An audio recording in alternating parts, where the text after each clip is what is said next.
Bom, pessoal, boa tarde a todos.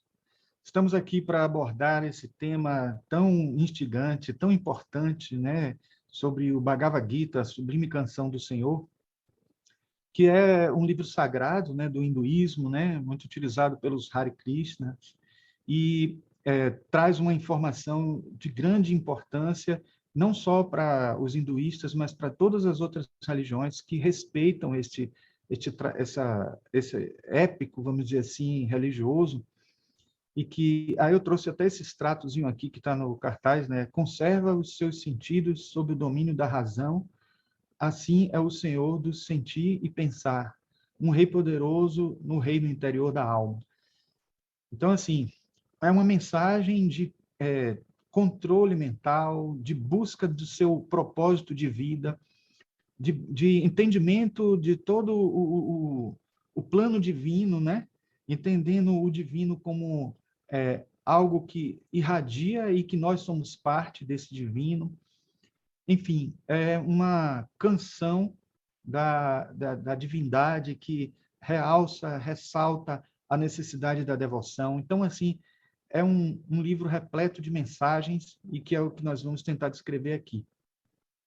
Mas a principal mensagem que nós podemos encontrar presente no Bhagavad Gita, ou na Bhagavad Gita, como alguns, apesar de a gente ver aí em alguns títulos até escrito U, como até essas duas edições aí do livro Bhagavad Gita, como ele em geral se prefere utilizar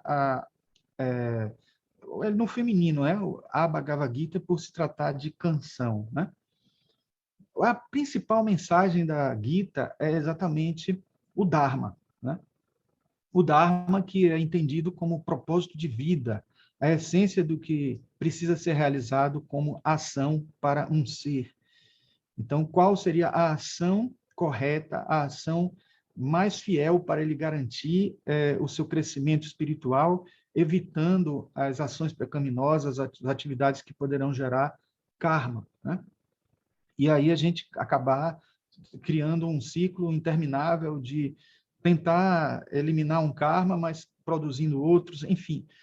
Essa mensagem que está presente de uma maneira subliminar em alguns momentos e de uma maneira bem explícita em outros, mas é importante também que a gente perceba várias mensagens dentro do simbolismo mítico que o Bhagavad Gita traz, né, o Bhagavad Gita. Então, eu trouxe aqui justamente a primeira palavra que aparece na Bhagavad Gita, que é Dharma Kshetri, que é o campo do Dharma, que é o campo onde ocorre a famosa guerra, né, de Kurukshetra, e nessa guerra, no fundo, a gente vai entender ao longo dessa fala minha aí, que se trata de uma guerra simbólica, né? Por mais que a gente até encontre argumentos dentro da própria história narrada, da história contada, né, pela Gita, mensagens que podem levar a gente a entender que é uma história real, vamos dizer assim, de um acontecimento que realmente ocorreu na história. A gente também entende que existe o aspecto mítico e místico, né, da Gita. Eu trouxe aqui uma passagem do Aldous Huxley, né, do livro Filosofia Perene, que ele diz: o Bhagavad Gita é a declaração mais sistemática da evolução espiritual de valor dotado para a humanidade. É um dos resumos mais claros e abrangentes da filosofia perene já revelado. Portanto, seu valor duradouro está sujeito não apenas à Índia, mas a toda a humanidade. Porque, no fundo, se trata de um épico do caminho, da jornada da humanidade como um todo, né? E se a gente for mais a fundo nas interpretações, a gente vai perceber que, assim como várias outras obras clássicas e várias outras obras das tradições religiosas, a gente vai encontrar um lado secreto, né? Uma doutrina secreta que vai falar ainda mais a fundo, vai falar até de mitos da criação e de concepções cosmológicas e antropológicas, ou melhor, cosmogêneses, antropogêneses presentes nessas histórias, por trás, né, nas entrelinhas dessas histórias. Okay? Então, os hindus acreditam que a Batalha de Kurukshetra foi um evento histórico ocorrido entre o ano de 3102 e 800 da nossa era, né? Não essa retratada no Bhagavad Gita, que durou apenas 18 dias, mas todo esse processo, o trajeto do Mahabharata está aí, né? E com base em cálculos astronômicos, né? E informações do Mahabharata mesmo, né? Os simbolismos e as mensagens presentes no texto do épico, contudo, revelam por si só um caráter mítico em seu subtexto esotérico, contendo uma filosofia védica que permeia não apenas o Bhagavad Gita, mas todo o Mahabharata. A mitologia da Batalha de Kurukshetra também é descrita na Batalha dos 10 Reis, mencionada no Rig Veda. Então, fica claro para a gente que, mesmo tendo um conteúdo histórico, existe um significado simbólico muito profundo, esotérico, né? Quem lê o Cristianismo Esotérico, Jane Besant, vê que ela fala de um Cristo histórico, um Cristo mítico e um Cristo místico. Aqui vale a mesma coisa. E eu diria ainda que tanto no cristianismo esotérico como na Bhagavad Gita, ainda tem uma outra vertente que não a histórica, mítica e mística, mas a vertente poética, a vertente literária, porque realmente é uma história belíssima, é uma história que atrai muitas pessoas, muitos religiosos até de outras filosofias, de outros pensamentos, e que acabam dando o seu parecer, né, trazendo um pouco da conexão que fazem com suas religiões, né, vamos dizer assim. Aqui eu trouxe esses 12 livros que foram todos eles utilizados para esse trabalho. Então, foi uma pesquisa de algum tempo, desde o ano passado, que eu estou estudando, pesquisando, fazendo apontamentos para tentar reunir informações que ajudem, né, a uma compreensão essencial de tudo que tá no Bhagavad Gita. E alguns desses textos a gente percebe que tendem, digamos assim, a interpretar um pouco associado à própria religião que eles tramitam, né? Temos aqui o livro que a gente poderia dizer que seria o fundamental para essa abordagem aqui nossa, já que nós estamos numa loja teosófica e trabalhando uma palestra em prol dessa loja e também trazendo um conteúdo que busca as interpretações teosóficas. Então, esse eu poderia dizer que seria o livro que estaria traduzindo mais fielmente essas informações, né? Mas a gente não tem aqui um comentário muito extenso, a gente tem notas de rodapé, de qualquer forma, que são valiosíssimas, e a busca de uma tradução mais verdadeira e mais coerente foi a grande tônica dessa obra, e eu acredito que ela é uma das principais dessa relação que nós estamos aqui colocando. Temos essa obra aqui do alemão Georg Fehrenstein, que ele é um yogi, a mulher dele também, que colabora, né, Brenda Fehrenstein, ela colabora com algumas passagens aqui e tal.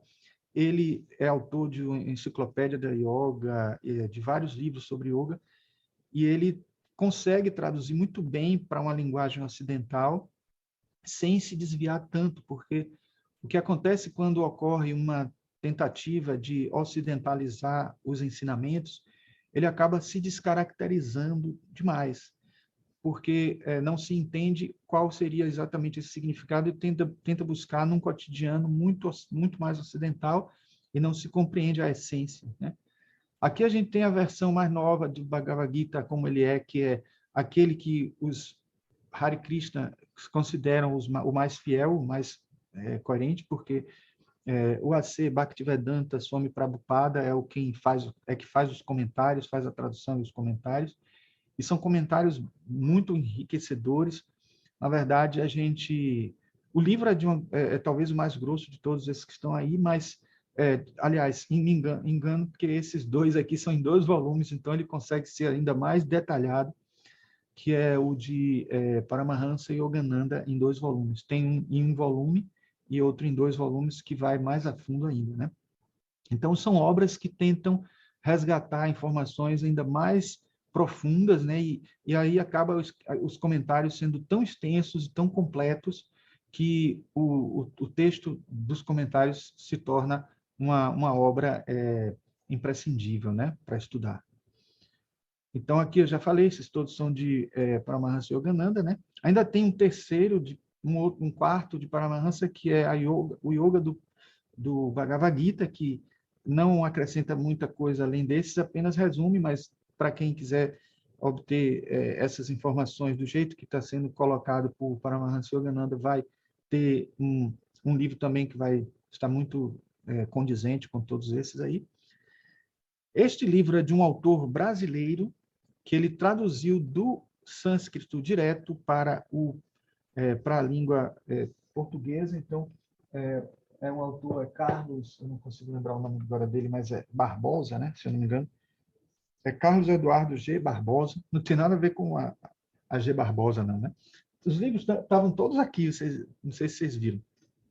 Então, esse é um livro que ele, de certa forma, ele se, digamos assim, ele explica que até em vídeo no YouTube a gente encontra uma explicação de que esse livro ele foi escrito tentando fugir das religiosidades, vamos dizer assim. Ele escreve como um yogi.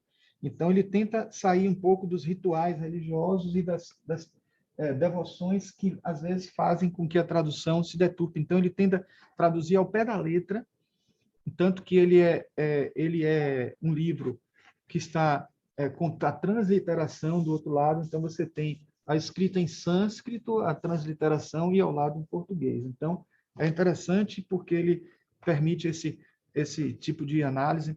O livro de Georg Feuerstein também, ele tem a versão em sânscrito e de um lado e em português do outro. Esse livro é uma curiosidade, o Bhagavad Gita, de Francisco Valdomiro Lawrence, que é um espírita, né, conhecido, famoso, autor de vários livros. Ele foi traduzido por xenoglossia, né, por uma habilidade de... Ele nunca, o Valdomiro Lawrence nunca estudou sânscrito e traduziu em sânscrito, direto do sânscrito para o português. Ele tem essa habilidade, essa capacidade paranormal de conseguir traduzir através de uma habilidade espiritual dele. E muitos consideram ele bem fiel quando eles foram comparar, né? Alguns foram comparar com os outros livros, né? Esse de Itamar Theodor é um livro de um teólogo que traz informações bem ricas, bem interessantes. O texto dele é o que é o mais importante no livro, e ele coloca o Bhagavad Gita como citações, e são muito enriquecedoras também. Ele não fica muito preso a uma visão cristã, católica, etc., porque ele consegue ser isento e abre bem essa possibilidade para uma interpretação mais verdadeira, né? Mais profunda e teológica, né? Esse Bhagavad Gita, logo ao lado aqui, é a Sublime Canção da Grande Índia, traduzida por Rafael Arraes, também de um brasileiro, traduzido direto do sânscrito. Tem ele aqui, eu coloquei até ele com uns incensos aqui para ficar com o odor de incenso. E esses dois últimos, eles são talvez os dois que fogem mais, vamos dizer assim, a interpretação. O de Humberto Holden, por mais que ele seja interessante de se ler, muita gente gosta muito dessa versão, ele modifica muito o significado, as traduções, né? Por conta da filosofia universica dele, né? Que ele traz muito para essa visão universica dele, e isso, às vezes, faz alterar um pouquinho o entendimento, principalmente o entendimento esotérico, né? E esse último aqui, que nós estamos vendo, é de um autor... É de um autor que Jack Howley, e ele também é muito interessante. Agora, ele, curiosamente, cada passagem ele avança numa explicação longa e grande em alguns momentos, que a gente vai mostrar até uma comparação de um dos versos aí, vocês vão ver que o dele, ele viaja. Aliás, eu nem botei o dele, porque ele viaja muito, ocupa tanto espaço a tradução dele, e com coisas que muitas vezes não estão presentes no texto, certo? Então, aqui eu trouxe, em alguns momentos, o capítulo 7, versículo 7 de uma maneira bem até simbólica, né? O número 7 septenário aí, né? E tal. Eu trouxe o mesmo verso presente aí, né? Dizendo o seguinte: o Jane Benson está assim: não há nada de maior do que eu, ó da manjaia. Tudo isso está enfileirado em mim, como as fileiras de pérolas em um fio. Então, eu acho essa uma passagem muito famosa, muito conhecida, muito citada, né, que considera o Krishna como se fosse esse fio da pérola, né, que ele permeia tudo, sem tudo estar nele, ele estando em tudo, mas estando presente com a sua força de manutenção do universo, de criação, de elaboração do universo. O Georg Fellenstein, a passagem está sendo dita assim: não há absolutamente nada de superior a mim, ó Dhananjaya. Em mim, todo esse universo está enfiado como pérola num fio. No de Prabhupada temos: ó conquistador de riquezas, não há verdade sobre mim. Tudo repousa em mim como pérolas ensartadas num fio. Repare que, no fim, a essência é a mesma do entendimento, né? Mas veja que tem alguns epítetos aí, né? Que às vezes até se transformam um pouco, né? Ó Arjuna, nada é superior a mim ou está além de mim. Todas as coisas, criaturas e objetos estão presas a mim como um colar a um fio. É o de Paramahansa Yogananda. Repare que ele aí detalhou coisas como sendo criaturas e objetos, né? O de Humberto Holden: nada existe mais alto do que eu, ó príncipe, nem há outro senhor ou criador. Repare que ele aboliu até o pérolas no fio, né? Francisco Valdomiro Lawrence tem aqui: acima de mim não há nada. Todos os objetos do universo dependem de mim e por mim são sustentados, assim como as pérolas dependem do fio que perpassa por elas todas, unindo-as e sustentando-as. Então, veja como ele vai mais além no significado dessa conexão, né, que o fio faz para as pérolas, né? O de Carlos Barbosa: não existe ninguém mais além de mim, ó Dhananjaya, né? Todo este mundo está costurado em mim, tal como um punhado de pérolas preciosas em um bordado. Aí já mudou um pouco o contexto, né? E, por último, o de Rafael Arraes: não há nada acima do Espírito Eterno, ó Arjuna. Tudo que há no universo é sustentado e preenchido por ele, assim como as pérolas de um colar são sustentadas pelo fio que a transporta. Já foi colocado aí na terceira pessoa, né? O Espírito Eterno, o Krishna, né? Em vez de ser colocado por ele mesmo. Então, eu destaquei aqui justamente o capítulo 7, versículo 7, né? E a gente vai adiante. Bom, tirado desse livro de Carlos Barbosa, né? É o texto clássico, como subtítulo, texto clássico indiano, eu peguei essa passagem que ele diz: a palavra feminina Gita significa um canto solene, ou seja, um cântico ou canção solene. Bhagavad Gita, portanto, se traduz por canção do Bhagavan, ou canção do Senhor. O termo Bhagavan na Gita refere-se exclusivamente a Krishna, mas em outras partes do épico o título Bhagavan é utilizado também para designar outros personagens como Bhishma ou Vyasa, né? Então, essencialmente, o significado de Gita é canção e Bhagavan, Senhor. Então, por isso, canção do Senhor, né? Annie Besant, ela coloca o seguinte, né? A lição fundamental da obra Bhagavad Gita que o homem espiritual não precisa viver em reclusão, que a união com a vida divina pode ser alcançada e mantida em meio aos afazeres mundanos, que os obstáculos para essa união não se encontram fora de nós, mas dentro de nós. Então, assim, ela está aqui ressaltando uma coisa importantíssima que está presente no Bhagavad Gita, que é uma questão chave também no budismo, porque o grande dilema, se nós devemos nos distanciar do mundo em meditação o tempo inteiro, numa contemplação meditativa, para que a gente não crie, não adquira novos karmas, né? E com isso a gente consiga eliminar os que já criamos no passado, né? Ou se nós devemos conviver com as pessoas arriscando a novos karmas aparecerem dentro de um ciclo interminável. Então, esse é um grande dilema que, inclusive, separa algumas escolas budistas, a Theravada e a Mahayana e tal, mas dentro do hinduísmo também tem essa reflexão. Dentro da Bhagavad Gita está presente essa questão em muitos momentos, em várias passagens. E o que, na verdade, a gente já pode dar um spoiler, né? O que a obra traz como uma lição de grande importância é que é possível conciliar essas duas coisas. Você criando justamente momentos contemplativos em que você realiza ações corretas.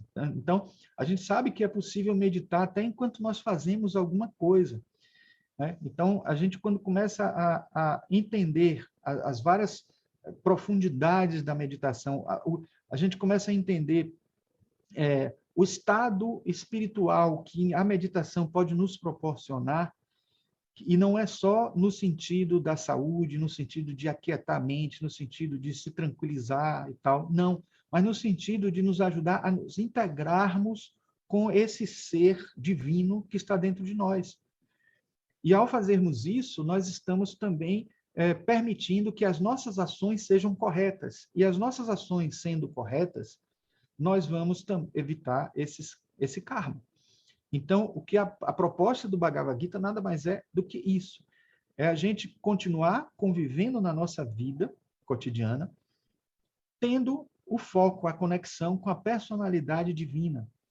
Pode parecer estranho esse termo, a personalidade divina, né? A gente até, dentro da teosofia, que usa a terminologia personalidade para os corpos mais inferiores e individualidade, ego ou alma para os corpos mais elevados, se a gente refletir muito bem, só o fato de a gente chamar personalidade divina ou personalidade elevada ou superior, ou suprema, personalidade absoluta, a gente, de certa maneira, está trazendo uma nova, digamos assim, hierarquia para essa personalidade, né?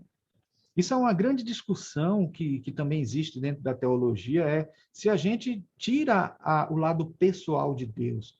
Mas se o Deus é uma consciência macro, digamos assim, de alta hierarquia e transcendente, né? Por que a gente vai considerar sendo consciência como algo que destituído de uma personalidade? Só que não é personalidade inferior como a nossa. Essa personalidade que está sujeita a essas ações do instinto, da emoção, da mente inquieta, da mente perturbada, da mente com problemas. Com certeza, se a gente coloca o divino ao lado do personalidade ou personalidade suprema, a gente vai estar dando um teor muito maior para essa personalidade. E aí a gente pode até entender a possibilidade de existir da mesma forma que nós temos uma personalidade, nós temos um ego, nós temos uma alma, pode existir isso lá adiante também, como Brahma, Parabrahma, seres ainda mais, um ser absoluto que corresponderia à alma divina e um ser mais digamos assim, relativo, que está num nível muito mais evoluído que nós e que seria essa personalidade divina que nós estamos retratando aqui de alguma forma, através de Krishna. Bom, trouxe aqui a designação de cada capítulo do livro Bhagavad Gita na versão de N. Besant, e é interessante porque no título tem sempre o yoga disso, o yoga daquilo, e sempre o tema que o capítulo aborda. São 18 capítulos no total, segundo os estudiosos, né, os exegetas, né, os pesquisadores da Bhagavad Gita, cada capítulo desse corresponde a um dia da guerra, né, da batalha. Desculpe. Então, por que tem o yoga de cada coisa? Aí, na verdade, o que foi dito, que é explicado, é que essa versão que N. Besant está trazendo é como se fosse um Upanishads do Bhagavad Gita. É um comentário do Bhagavad Gita que tem o texto do Bhagavad Gita e, de certa forma, cada texto desse corresponde a uma abordagem do yoga, uma abordagem que precisa ser trabalhada em nós, né? Uma abordagem que precisa ser trabalhada dentro dessa batalha dos 18 dias. Então, fica bem caracterizado aí o simbolismo, né, de cada capítulo representando um dia dessa batalha, que é uma batalha ao mesmo tempo histórica e mítica, né? Aqui são os mesmos capítulos dentro da versão do Bhagavad Gita como ele é, que foram os dois que mais me orientaram para a elaboração desse trabalho, juntamente com o de Feinstein. Então, na verdade, o livro de Bhagavad Gita como ele não coloca sempre como título yoga, né, e tal, antes, mas ele vai direto no assunto que o capítulo aborda. Mais adiante, quando a gente fizer mais uma abordagem geral do Bhagavad Gita, logo agora em seguida, nós escolhemos um ou dois, no máximo três versos do Bhagavad Gita de cada capítulo desse, para que a gente possa ter uma ideia do que da mensagem que ele tem e comentar um pouquinho sobre ela, certo? Aqui é só um comparativo, né, de como está escrito, né, por Prabhupada nos títulos e como está escrito em Annie Besant. Se vocês quiserem depois, assistindo o vídeo no YouTube, quando a gente colocar, poderão ver com mais calma como que está aí sendo colocado o título, em alguns momentos de uma maneira diferente, mas tendo um significado muito próximo, né?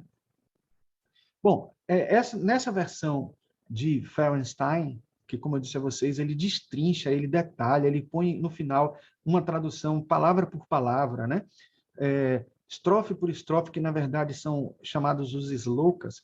Todos os textos poéticos clássicos orientais, eles possuem slokas que corresponderiam a estrofes, né? Estrofes de dois a três, aliás, de dois a quatro versos, e que tem uma profundidade incrível, né? Tem sempre um significado para ser desvendado, quando estudado dentro de uma perspectiva esotérica. E eu diria a vocês que, por um entendimento meu da abordagem mais junguiana, diria a vocês que tem uma abordagem muito forte junguiana também. Jung cita, não tanto quanto eu imaginava, Jung fala pouco sobre o Bhagavad Gita, mas o que ele fala é bem esclarecedor, mostrando como tem muitos simbolismos da psicologia dele presente aí também, né? Começando por justamente os personagens principais do Gita, né? Da Gita, que é Krishna e Arjuna, né? Então, Krishna, a personificação divina aí, né? E Arjuna, o guerreiro, que seria a personificação de nós próprios dentro dessa relação. Mas também poderíamos dizer que isso pode significar, numa escala menor, vamos dizer assim, a personificação da alma e da persona, né? Da alma e da pessoa que somos nós encarnados aqui, né? Então, aqui nós temos como dentro dessa visão de uma escala menor, a gente tem o Purusha e o Prakriti, que seria o espiritual e o material, né? O ser mais elevado que temos em nós, né? E o ser mais repleto de emoções, instintos e de ações pecaminosas, que seria aqui representado pelo físico, né, do Prakriti, na definição, no significado da palavra em sânscrito. E teríamos, numa versão junguiana, poderíamos chamar de self, ou Atma, como o próprio Jung diz que o self ele é comparado ao Atma no hinduísmo, e o eu, né? Que é um complexo, que é algo que não está mais no inconsciente coletivo, estaria no nosso consciente mesmo, o eu, né? E sendo o ego ali o representante central disso aí, porque para Jung o ego é o centro de toda a nossa psique consciente, né?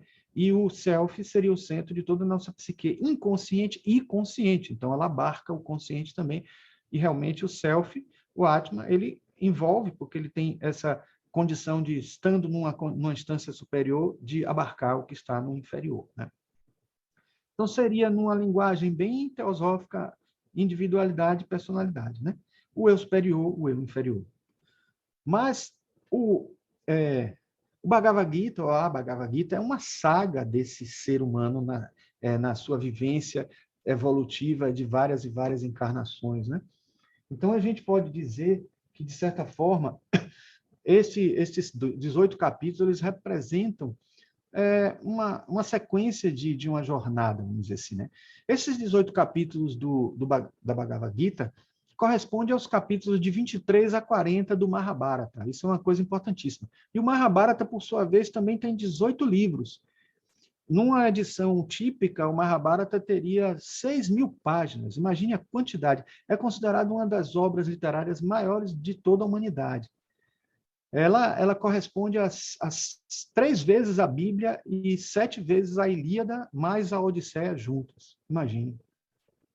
Então, a guerra retratada no Mahabharata como um todo, porque a guerra de Kurukshetra não está só presente no Bhagavad Gita, na Bhagavad Gita. Está presente também no Mahabharata todo, né?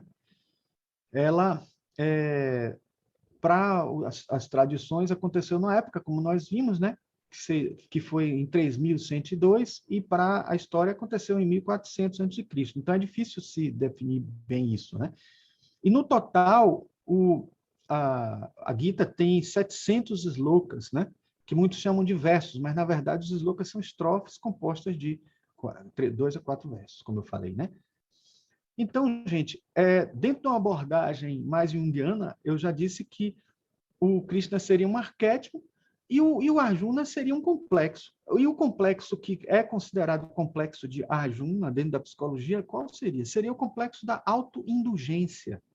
Porque o primeiro questionamento de Arjuna que é apresentado na Bhagavad Gita é, digamos assim, o questionamento se ele deveria realmente lutar aquela guerra, aquela batalha. Então, será que eu preciso mesmo enfrentar esses problemas?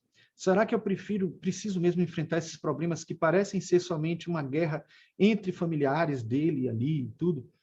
Mas não, na verdade, significa também enfrentar os nossos próprios problemas, né? Então, esse complexo de Arjuna é um complexo da inércia, da pessoa que fica lá paradinha e sem querer fazer o que precisa fazer para o seu crescimento espiritual, né? Por mais que a gente saiba que o Arjuna é o mocinho da história, não é nem o vilão. E nessa história, para a gente contextualizar, essa história ela é a história de Bharata, né? Mahabharata é a história da Índia, porque Maha é grande e Bharata é Índia. É como os indianos se denominam, né? A gente chama Índia, mas eles chamam Bharata ou Bharata. E o reino de Bharata foi, em algum momento, ele estava assim entre um rei que tinha 2 filhos, estava precisando dividir esse reino futuramente, já pensar no herdeiro, e ao tentar dividir, ele tinha o quê? Ele tinha o Dhritarashtra, que era um rei cego, foi o que primeiro nasceu, o primeiro filho, é o primogênito, que seria aquele que normalmente receberia a incumbência de ser o rei depois que o rei de Bharata morresse. Mas ele era um rei cego. E aí, Pandu, que era o segundo filho, acabou sendo prometido o seu reino a ele, né? O Dhritarashtra não tinha morrido ainda, mas começou a disputa dessa possível sucessão do seu reino desde o início. E aí, já considerando que o Dhritarashtra ele era cego, vamos dizer, então ele não seria o rei futuramente, né? Então já estava sendo prometido a Pandu. Só que Pandu casou-se, né, tinha 2 mulheres naquele tempo, era possível dentro dessa realidade, né? E uma era Kunti e Madri, e a outra Madri. Com Kunti ele teve 3 filhos, e com Madri ele teve 2 filhos, no total 5 filhos. Enquanto o Dhritarashtra ele teve 100 filhos. Aí a pessoa até questiona assim, isso daí é possível?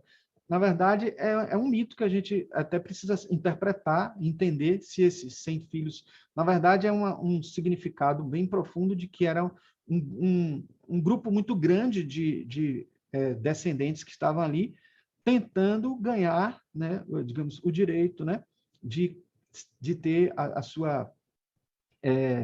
o direito pela terra, né, pelo local onde poderiam reinar futuramente. Então, o reino estaria prometido para um dos filhos de Pandu, que seria Undístira, né? E Undístira é esse rei que seria no futuro o herdeiro do trono, né? Mas Yudhishthira, ele era assim, o fraco dele eram os jogos, né? E aí o grande vilão da história, que é o filho primogênito, né, do Dhritarashtra, que é o Doridana, ele criou algumas armadilhas, né? E que acabou o Yudhishthira caindo nessas armadilhas, né? E perdendo o direito futuramente, sendo prometido o direito, várias armadilhas que foram criadas, né? Mas, como o rei cego ele era bondoso, não era tão ruim assim, o que era o vilão mesmo era o filho dele, o Duryodhana, né? O rei cego disse, ofereça alguma terra para o Yudhishthira, né? E ele ofereceu justamente a pior terra que tinha. Mas só que a pior terra que tinha acabou virando uma terra maravilhosa, porque ele conseguiu fazer prosperar aquela terra. E ao conseguir fazer prosperar aquela terra, aguçou de novo a vontade de adquirir aquele território, já que o Duryodhana tinha adquirido o direito para ser o rei futuramente, mas a terra que estava bem próspera estava sendo perdida. Aí, de novo, foi feito várias disputas, até que, no fim das contas, tanto o Yudhishthira como os seus irmãos, eles tiveram que fugir, né, para uma caverna, né, numa floresta, olha só, numa selva. Isso é bem característico de uma saga junguiana, né? Você ter essa floresta que representa o inconsciente, né? Então, todas as virtudes que corresponderiam aos 5 irmãos, filhos de Pandu, que correspondem aos Pandavas, né? E os filhos do Dhritarashtra, eles seriam os Kurus, ou os Kauravas, né?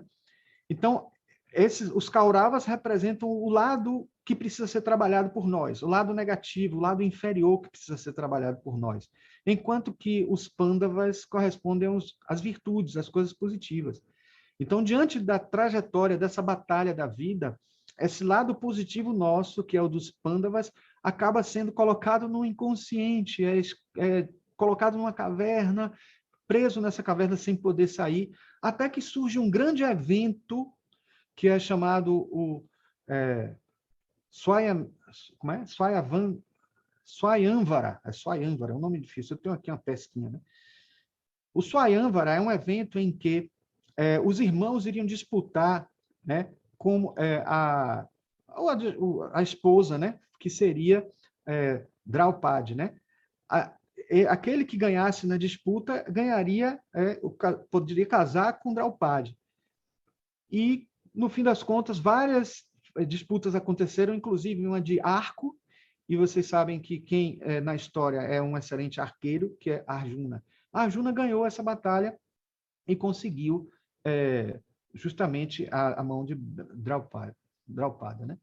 Só que Draupada, quando chegou em casa, a mãe levaram ela para a caverna, né? Onde eles estavam reclusos, escondidos. Tanto que Arjuna, quando disputou, ele disputou disfarçado, porque senão ele seria aprisionado. E aí, a Draupada, quando chegou, olha só que coisa mais estranha e machista para a gente nos dias de hoje. Quando ele chegou com a Draupada em casa, a mãe, Kunti, né, estava trabalhando nos seus afazeres, e aí ele avisa, né? Olha só quem chegou, olha só o que nós trouxemos aqui, porque a Draupada era uma das mais belas mulheres da história da Índia naquela época. E aí a mãe de Arjuna, não ouvindo, não sabendo do que se tratava, ele diz assim, tá, não importa o que seja, compartilhe com todos os seus irmãos. E aí a conclusão, todos os 5 filhos tiveram filhos com a Draupada, que passou a ser esposa de todos eles. Então, passou a ser exatamente uma poliandria, como chama, né? A condição de uma mulher ser mulher de vários homens, né? E aí aconteceu essa situação de ela passar a ser a mulher de todos. Isso é uma história curiosa, né? Em relação e todos eles disputavam o reino que se tornou mais, digamos assim, próspero, apesar de ter sido inicialmente o território menos interessante da Índia. e aqui é o Hastinapura. Esse Hastinapura é o reino, vocês vão ver agora aqui, ó, né? Nessa passagem, né? Bhagavad Gita faz parte do Mahabharata, livro da tradição hindu. Essa canção conta a história de uma luta entre dois exércitos que desejam conquistar uma cidade chamada Hastinapura, também chamada de Cidade dos Elefantes, ou Cidade da Sabedoria. Na cultura hindu, o elefante é associado à sabedoria. Mas essa epopeia não se restringe a uma simples disputa material. Ela envolve uma belíssima filosofia dirigida à alma, àquele que busca a sabedoria e a compreensão da vida. Tem em si a saga do homem e de todo o universo. Então, esse simbolismo do Hastinapura, né, é o simbolismo daquela terra da sabedoria que a gente precisa conquistar, que a gente precisa buscar dentro da nossa batalha. Então, o prêmio dessa batalha da vida, da saga do homem e do universo, é Hastinapura, né? Esta cidade sagrada da sabedoria que está dentro de nós, né? No fundo, que é a sabedoria divina que está dentro de nós, né? Então, aqui nós temos os epítetos de Krishna. Uma coisa curiosa é que Krishna é nomeado de 22 epítetos diferentes. E o Ferenstein, ele descreve esses epítetos que estão aqui. E cada epíteto, né? Por exemplo, Aciuta, é firme e inabalável, né?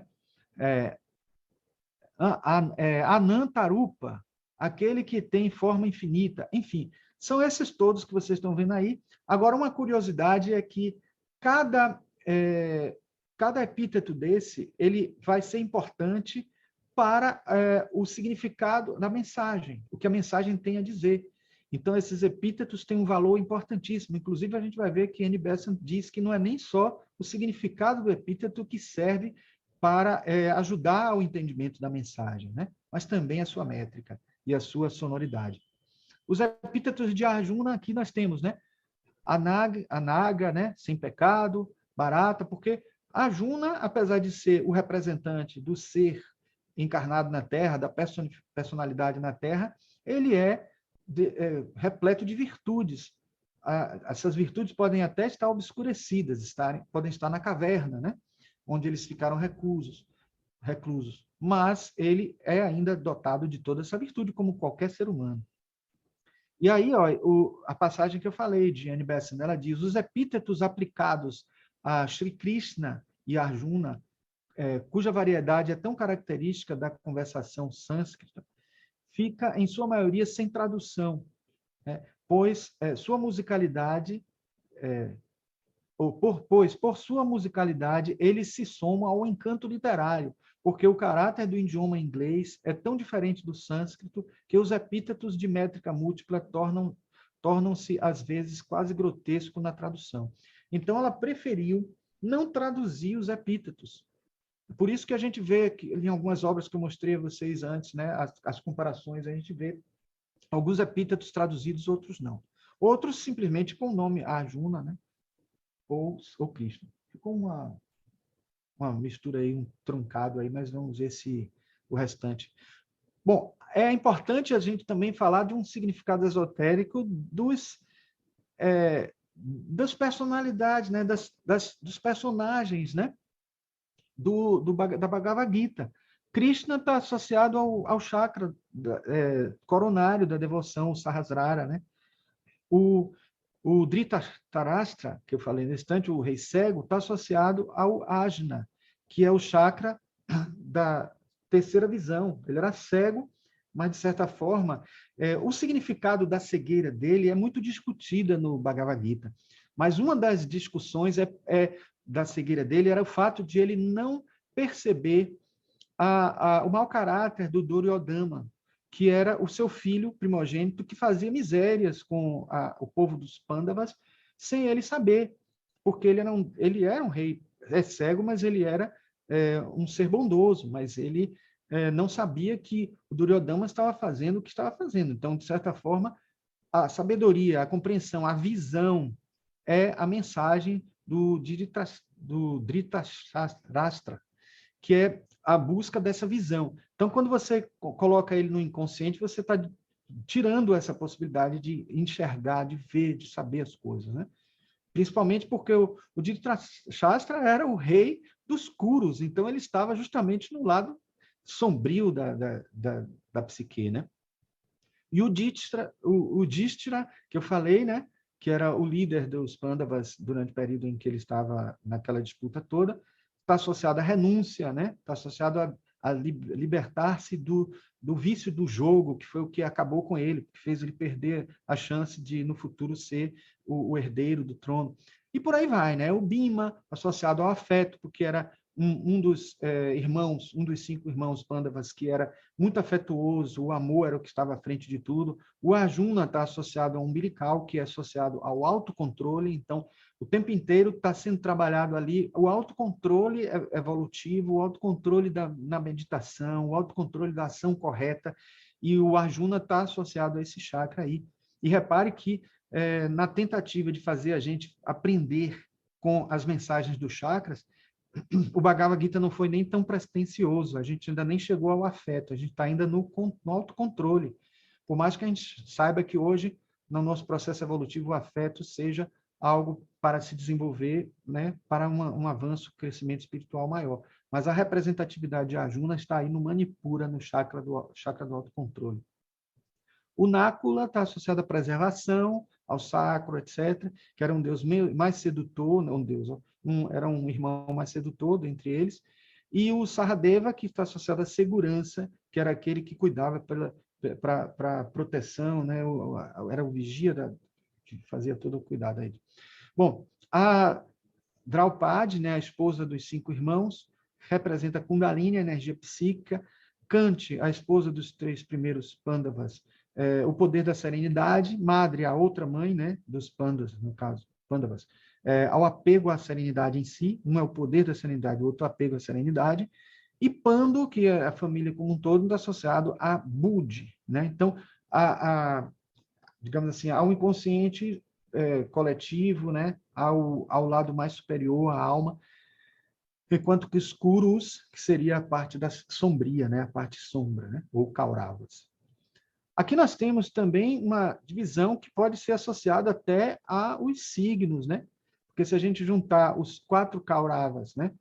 Com os 4, aliás, desculpem, aqui são os que sobreviveram à batalha, porque na guerra de Kurukshetra só sobreviveram 12.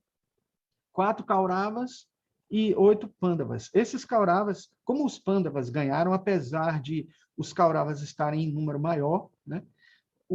Os Pandavas ganharam, mas os Kauravas fugiram, alguns foram embora e conseguiram escapar e sobreviveram.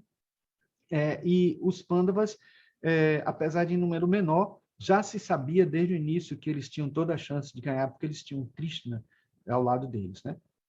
Então, aí associado a vários signos, né? E o simbolismo dos signos, né? Krishna, devoção, espiritualidade, associado a peixes, né? A gente pode ver bem isso aqui, né? A gente pode ver também o Dhritarashtra ligado à sabedoria, filosofia, né? E cada um deles com as associações aos signos que a gente fez aqui através das representações do logo dos signos, certo? Depois olhem com calma aí, cada um vai se identificar em algum desses aí, tá certo?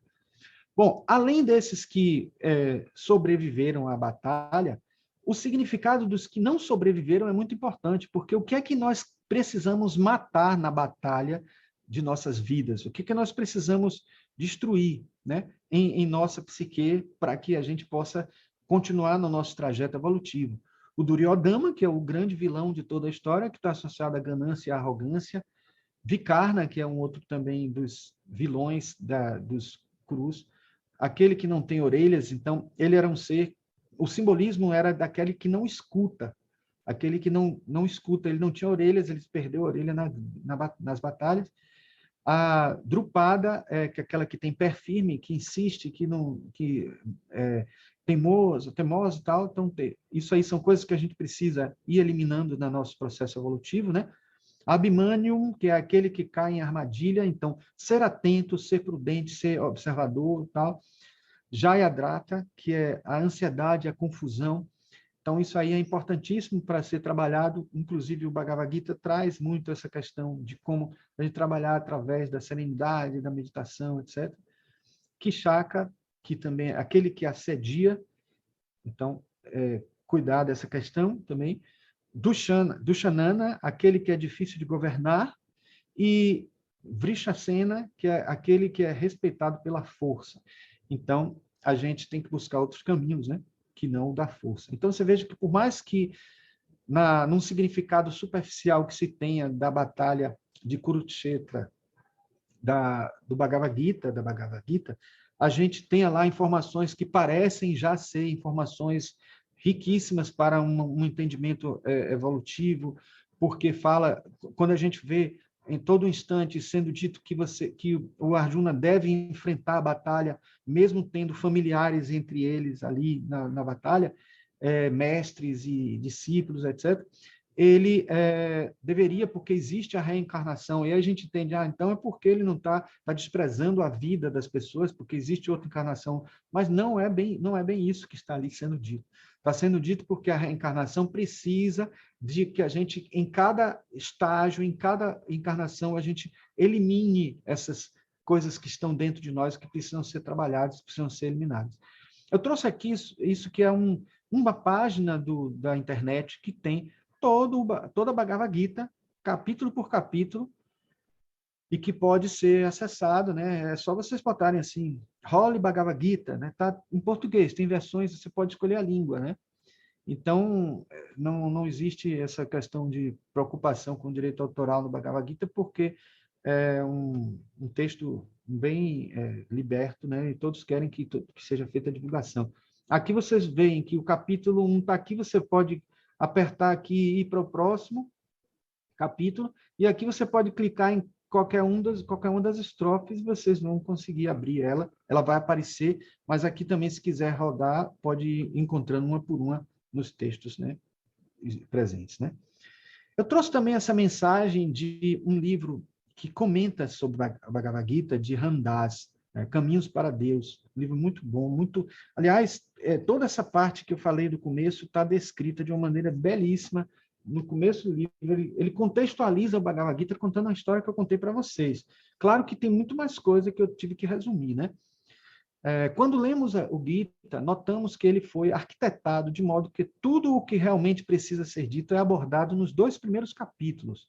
Depois disso, é repetido várias e várias vezes, porém com mais requinte e cada vez com mais detalhes. Observem isso quando vocês lerem qualquer que seja a versão. O segundo capítulo, inclusive, para o Prabhupada, é considerado o resumo de todo o Bhagavad Gita. Então, tem lá as informações, todas as que precisam, e depois são destrinchadas em outros momentos, né? Por mais que se fale de uma história, de um acontecimento, né, e tal, muita mensagem, muito conteúdo. Aliás, falamos aí da época em que se considera o período em que o Bhagavad Gita foi escrito, né? Mas os conteúdos do Bhagavad Gita já foram calculados como existentes há 5.000 anos atrás, desde 5.000 anos atrás. Então, é muito conteúdo que está sendo colocado numa epopeia, certo?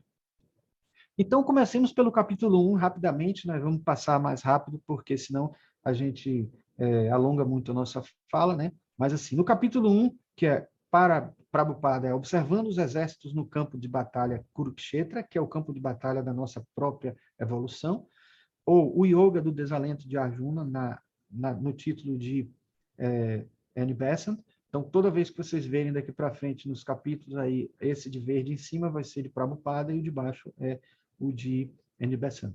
Então, o primeiro verso de Dhritarashtra, né, disse: ó Sanjaya, que fizeram os meus filhos e os filhos de Pandu, depois de se reunirem no lugar de peregrinação Kurukshetra, né, estando desejosos de lutar. Então, essa é uma pergunta, mostrando que tudo começa com esse encontro aí, né?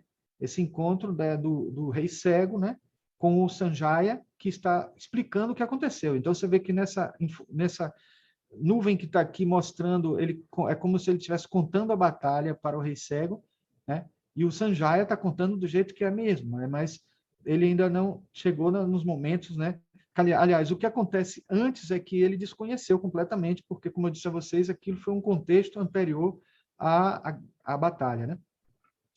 E aí a gente vai encontrar essa ilustração é uma das mais importantes do Bhagavad Gita, né? Muita gente considera até que aquela ilustração que tem Krishna e Arjuna, né? Mas esse é o primeiro quadro, a primeira informação, porque digamos assim, explicitando o que acontece no primeiro verso, né? E aí tem um dos versos mais importantes que também retrata a dificuldade de Arjuna, né? Não vejo como pode resultar algo de bom se mato meus próprios parentes nesta batalha, nem posso, meu querido Krishna, desejar qualquer vitória, reino ou felicidade subsequentes. Ó Govinda, de que nos adianta um reino, felicidade ou até mesmo a própria vida, quando todos aqueles, em razão de quem somos impelidos a desejar tudo isso, estão agora enfileirados neste campo de batalha. Então, como eu já esclareci para vocês, esse campo de batalha é simbólico, é o campo de batalha da nossa vida, né? E nesse momento aí, o Arjuna está tendo uma autoindulgência, uma preocupação sobre si mesmo, sobre o seu próprio sofrimento, sobre aquelas coisas que ele não consegue vencer dentro dele, e são coisas...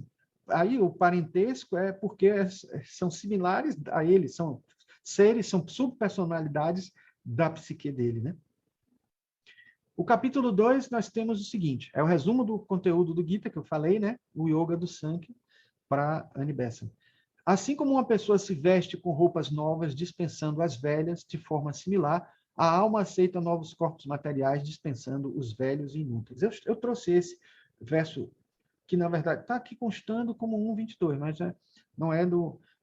já está no capítulo 2, foi um erro. Então, já é para poder mostrar a vocês como em em vários momentos, a gente encontra o Gita falando sobre a reencarnação e parece-nos, muitas vezes, que isso é a justificativa porque Arjuna está insistindo porque Krishna está insistindo para Arjuna enfrentar a batalha.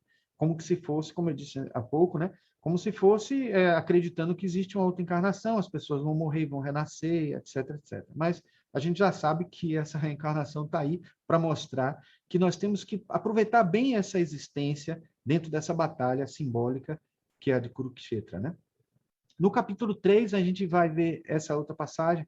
Arjuna disse, ó Janardana, né? Que vocês já viram, né? Que é um epíteto, designa aquele que auxilia o povo, considerado como um sobrenome de Cristo, né?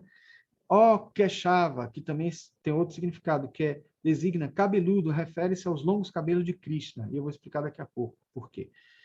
Por que queres ocupar-me desta guerra terrível, se achas que a inteligência é melhor do que o trabalho fruitivo? Então, ele já ainda questionando no capítulo 3 tudo isso, né?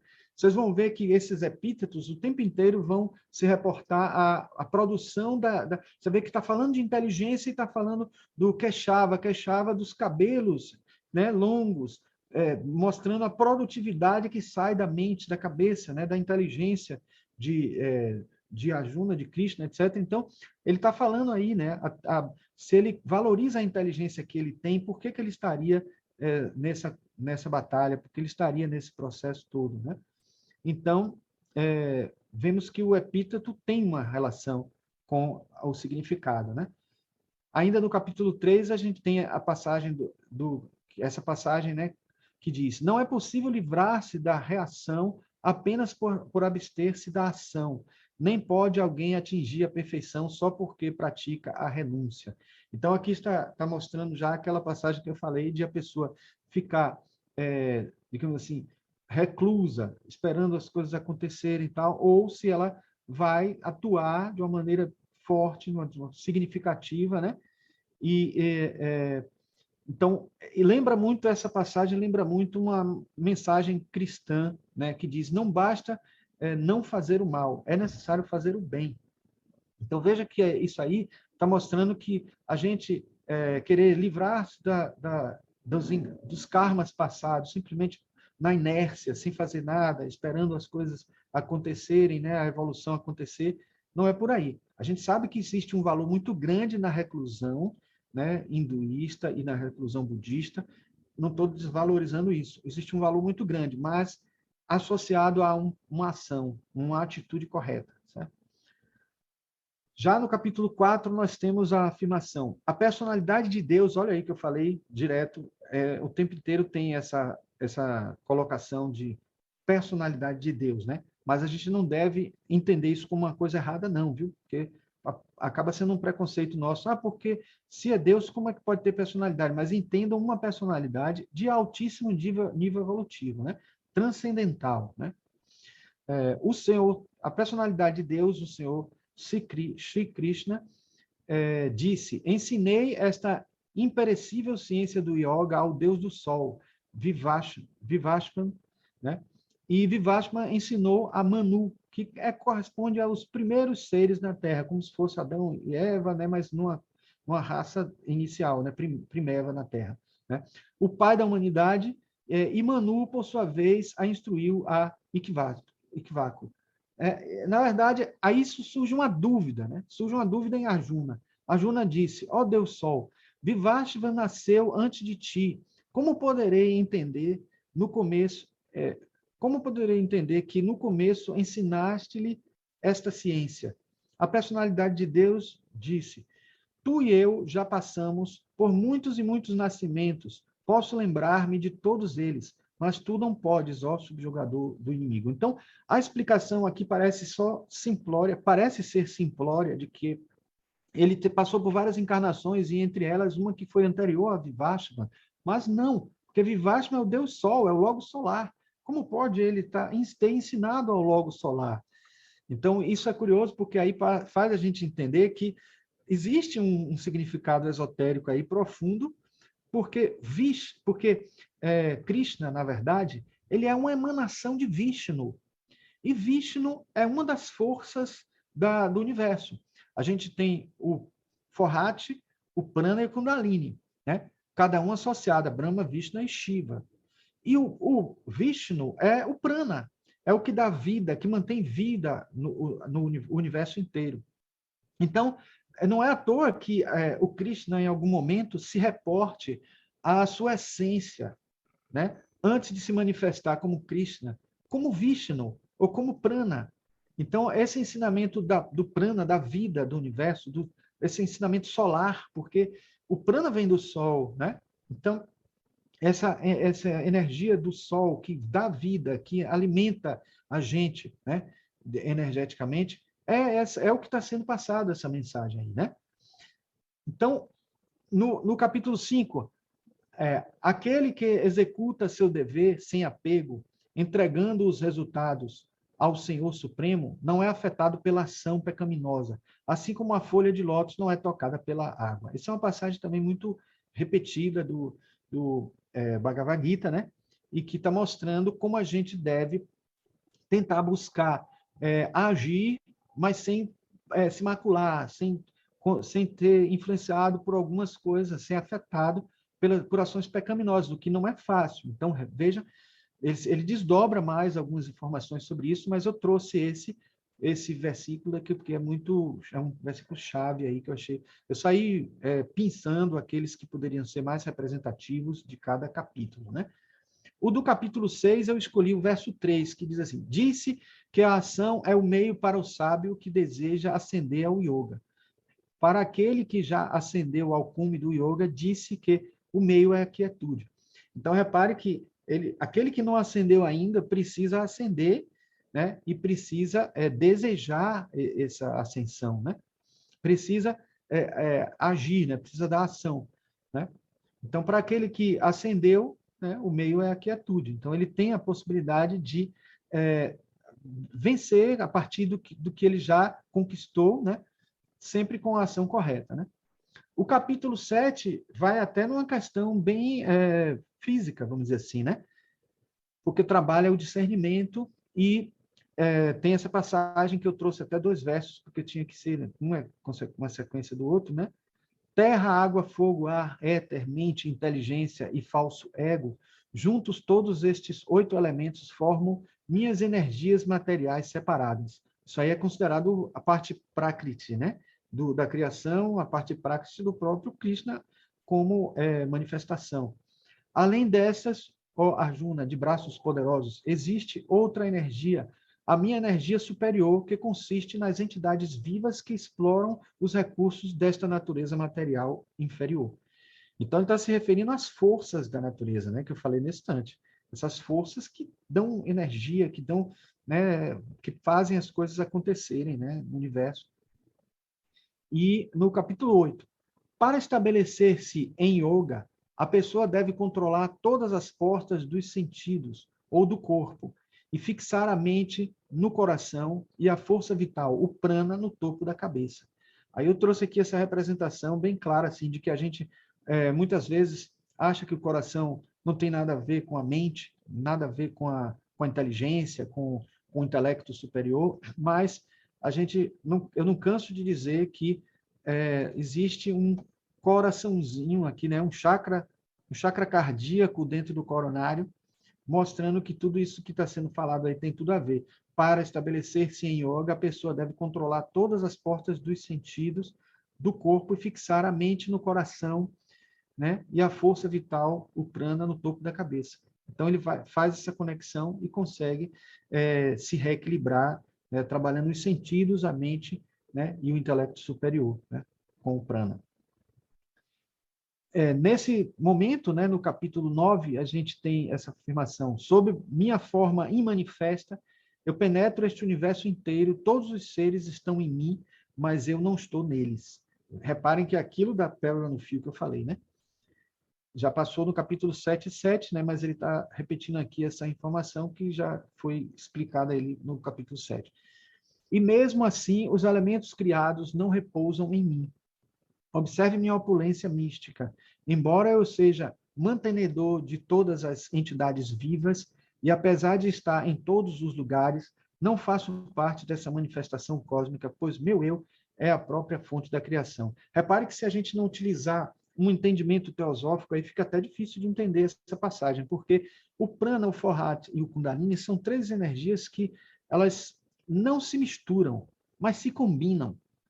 Pensem aí, por exemplo, que se você tiver uma partícula positiva e uma negativa, você pode ter duas positivas e uma negativa, e você juntas elas formam um agrupamento positivo. Se você tiver duas negativas e uma positiva, você forma um agrupamento negativo, porque a positiva anula a negativa e sobra a negativa. Se você tiver uma positiva e uma negativa, elas se anulam e ficam neutras. Então, de certa maneira, a combinação de prana e forhat vai dar também um diferencial. Isso no livro Chakras, vocês veem muito Leadbeater mostrar esta combinação presente em vários elementos constitutivos de todo o universo, né? Da mesma forma, a gente vai ver que, por exemplo, Krishna, que é uma emanação de Shiva, ou é uma emanação de Vishnu, que é o que mantém o universo, que faz o universo manter-se vivo, ele é o prana, a energia prana, vamos dizer assim. E essa energia prana, ela contém um pouquinho do forhat e do kundalini, porque eles andam sempre juntos. Por isso que vocês vão ver em algum momento, no Bhagavad Gita, você até pensar assim, poxa, se o Krishna é Vishnu, por que ele está falando de coisas que são características de Brahma e de Shiva? Criação e destruição, e não de manutenção. Porque eles são um ser só, que são divididos apenas para que seja feita a obra divina, né? A obra humana é a obra na Terra, a obra das várias instâncias. Então, para que elas possam se manter em diversas instâncias acontecendo e se manifestando, né? Mas antes de se manifestar, eles estão unos, né? No logo solar. Então, existe um pouquinho de forhat, prana e kundalini dentro do prana. Um pouquinho de forhat, prana e kundalini, no forhat, um pouquinho de forhat, prana e kundalini dentro da kundalini. Então, de certa maneira, é como se uma realçasse mais no momento em que a energia precisa atuar. Então, é por isso que a gente vê essa colocação o tempo inteiro aí de ele como sendo um fio que une as pérolas, né? É uma maneira didática de a gente compreender essa coisa tão complexa, né, das energias. No capítulo 10, ele diz: eu sou a fonte de todos os mundos materiais e espirituais. Tudo emana de mim. Olha só que interessante. É o emanacionismo aí, né? Ele não diz tudo foi criado por mim. Tudo emana de mim. Os sábios que conhecem isto perfeitamente ocupam-se de meu serviço devocional e adoram-me de todo o coração. Aqui nós estamos vendo, né, a representação que eu uso sempre para o emanacionismo, nessa ilustração que a gente montou aí para poder ilustrar bem as várias, né, um logos que não é nem um absoluto ainda, é o logos solar, porque tem o ser absoluto ainda. Então, logos do Sol que nós conhecemos, né? Depois tem a galáxia, né, o logos da galáxia, o logos do universo, enfim. E aí a gente tem essas ramificações aqui e tal. Ao que a gente entende pelo que o Bhagavad Gita diz, o Krishna é uma primeira emanação de Vishnu. Então, ele assim, já é uma segunda instância. A primeira é Vishnu e Krishna seria a segunda. Só que ele se manifesta na Terra como um ser. Então, de alguma maneira, há um reducionismo enorme aí pelo processo que ocorre para a manifestação dele na Terra, né? Tem até uma ilustração do Bhagavad Gita bem interessante que é associada a esse verso, que é essa emanação aqui acontecendo. Ele se manifestando e vários mundos aqui, a presença dele também em vários mundos. Né? Então, no capítulo 11, a gente tem a forma universal, a visão da forma universal, e no versículo 8, a gente tem: não me podes ver com teus olhos atuais, por isso eu te dou olhos divinos.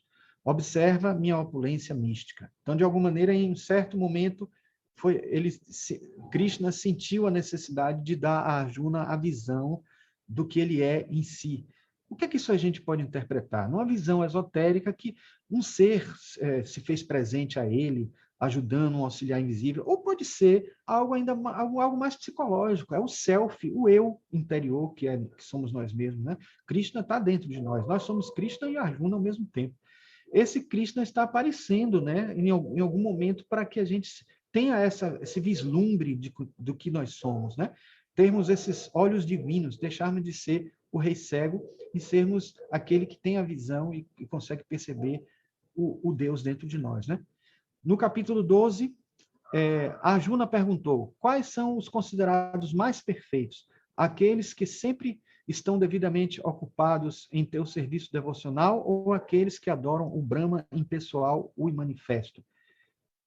A Suprema Personalidade de Deus disse: aqueles que fixam suas mentes em minha forma pessoal e sempre se ocupam em admirar-me com grande e transcendental fé são considerados por mim como os mais perfeitos. Repare que dentro dessa mesma filosofia que eu falei aqui, a gente poderia parecer que é muita arrogância ou talvez até narcisismo, ou talvez até, eu como leonino diria até que seria um narcisismo, né? Achar que todos devem adorar, né? O próprio Krishna dizer que todos devem o adorar. Mas se a gente entender a profundidade disso, a gente estaria adorando quem quando adora Krishna? Adorando o nosso eu superior. Então, é importante que a gente perceba que o que está sendo dito aí é que essa devoção que ele tanto pede é uma devoção para o ser divino que nós temos, né? É a devoção a esses vão ser considerados os mais perfeitos, porque eles vão ter um entendimento de que esse ser mais perfeito dentro de nós, ele precisa ser reativado, reacendido, apresentado para a nossa personalidade, vamos dizer assim. No capítulo 13, a Suprema Personalidade de Deus disse: este corpo ao filho de Kunti chama-se o campo, e quem conhece este corpo chama-se o conhecedor do campo. Ó descendentes de Bharata, né? Deves entender que que em todos os corpos eu também sou o conhecedor, e compreender este corpo e seu conhecedor chama-se conhecimento. Esta é a minha opinião. Então, repare que, de certa maneira, conhecer o corpo é aprofundar em realidades ainda mais sutis da nossa psique, é compreender realidades ainda mais profundas, né? No dizer junguiano seria ir ao inconsciente coletivo e buscar informações. No dizer da teosofia seria ir ao Budi, ascender, abrir esse conhecimento divino de um intelecto superior para que a gente possa desfrutar dessa consciência, né? Dessa natureza, dessa consciência, né? Divina. E, em suma, conhecer o campo, né? O campo de batalha de Kurukshetra, que é o campo da nossa realidade de vivência na Terra. No capítulo 14, a natureza material consiste em 3 modos qualitativos: bondade, que é sattva, paixão, rajas, e ignorância, tamas, que também pode ser interpretado como energias, que são utilizadas muito na medicina ayurvédica, né? Mas aqui vamos utilizar só os significados de conteúdo psicológico e espiritual para que a gente entenda a mensagem que está aí colocada, né? Então, ao entrar em contato com a natureza, ó Arjuna, de braços poderosos, a entidade viva eterna condiciona-se a esses modos. Então, ele poderá trabalhar com um desses 3, que são 3 energias, que tudo se enquadra entre essas 3 energias, né? E aí a gente poderá estar lidando com paixões, com ignorância, com bondade. E aí a gente pode ter elementais atuando, seres que podem estar levando a gente para baixo, nas paixões, na ignorância, na ausência, né, do conhecimento, né, na inação e nas atitudes pecaminosas, vamos dizer assim, né? No capítulo 15, há 2 classes de seres, os falíveis e os infalíveis. No mundo material, toda entidade viva é falível, e no mundo espiritual, toda entidade viva se chama falível aqui, infalível, exatamente. Pronto. Então, é importante que a gente perceba que ele coloca essas 2 percepções e mostrando que a gente tem que estar sempre alimentado por essa entidade viva superior, que é do mundo espiritual, né? Do mundo da essência, e que é o próprio Krishna representado aí na história da Bhagavad Gita, né? As qualidades transcendentais conduzem à libertação, ao passo que as qualidades demoníacas levam ao cativeiro. Não te preocupes, ó filho de Pando, pois nasceste com as qualidades divinas. Ele está se referindo aí, Krishna, a todos nós, né? Nós temos essas qualidades divinas e temos condições de avançarmos no processo evolutivo, né? Deixando de lado as qualidades demoníacas, né? E no capítulo 17, as pessoas, no modo qualitativo da bondade, adoram os semideuses, aqueles que estão no modo de paixão. Ele está falando aí de 3 tipos de fé, né?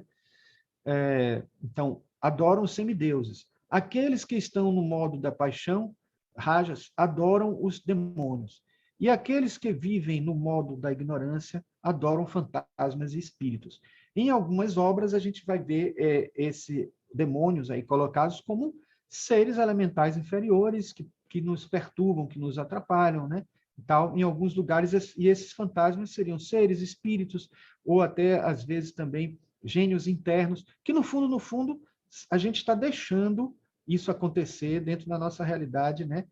A gente está alimentando, né, coisas que, de certa forma, vão sendo reforçadas por energias externas, mas que, de alguma maneira, a gente alimenta por dentro, né? Aí alguns podem até dizer assim, e nesse momento aí, então, não teria alguma coisa que está vindo de fora para dentro? Será que existe um fora? Será que dentro dessa mensagem do Bhagavad Gita a gente não entende que o ramo que está ali do lado somos nós também, e que nós estamos todos conectados? Então, a gente pode transformar essas entidades que estão externas, tentando nos transformar. A gente pode tentar transformar elas também, fazer com que as energias sejam dissipadas e que esses elementais se modifiquem e se consiga converter de alguma maneira essas energias em outras, né? Por último, né, o último capítulo, o último verso, que é exatamente o último verso do Bhagavad Gita, que é: onde quer que esteja Krishna, o Senhor de todos os místicos, e onde quer que esteja Arjuna, o arqueiro supremo, certamente também haverá opulência, vitória, poder extraordinário e moralidade. Esta é a minha opinião. Então, gente, essa é a epopeia que a gente tentou falar resumidamente, e eu quero dizer a vocês que quem não viu ainda, no ano de 2000, lançaram um filme Lendas da Vida, ou The Legend of Bhagavan Vance. Esse filme é uma tentativa de traduzir o Bhagavad Gita para os dias de hoje, para o século XX. Então, a história acontece no século XX. Então, no século XX, e eles tentam trazer baseado num livro com o mesmo nome, e eu recomendo porque é uma maneira de interpretar, de entender e até de compreender um pouco mais também sobre Bhagavad Gita assistindo esse filme, que é muito interessante, muito bom. Sobre as várias versões, eu tenho essa informação aqui de Yogananda, que eu acho que eu deixei para o final, para das frases finais, que é a mensagem de Sri Krishna, né, do Bhagavad Gita, é a resposta perfeita para a idade moderna e para qualquer idade.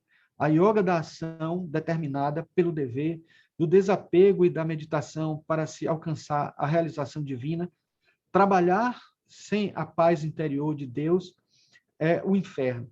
E trabalhar com a alegria dele, sempre borbulhando na alma, é levar consigo, aonde quer que se vá, um paraíso portátil interior.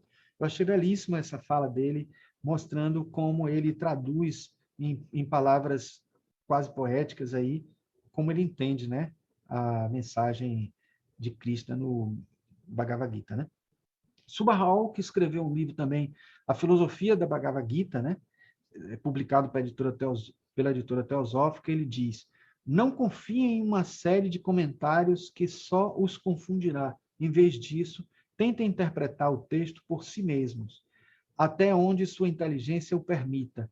E se pensam que esta é realmente uma teoria correta, tentem segui-la e pensar em toda a filosofia por vocês mesmos. Dentro do próprio Bhagavad Gita está escrito que a interpretação dele está contida no seu próprio texto e não fora dele. Claro que a gente pode divagar em cima disso e cada um fazer interpretações diferentes, mas se a gente for a fundo e utilizar nosso Budi aí para essa interpretação e aprofundarmos bem e olharmos item por item e analisarmos o conjunto e não cada parte que for lida, a gente realmente vai encontrar o verdadeiro significado que cada verso tem a dizer, certo? Não está querendo passar. Então, gente, é isso que eu tinha para trazer para vocês. E aí eu espero que tenha sido útil de alguma forma e que, se quiserem, vocês podem... A gente pode abrir agora para trocar ideias sobre esse assunto tão vasto e tão rico, né? Oi, Marcos.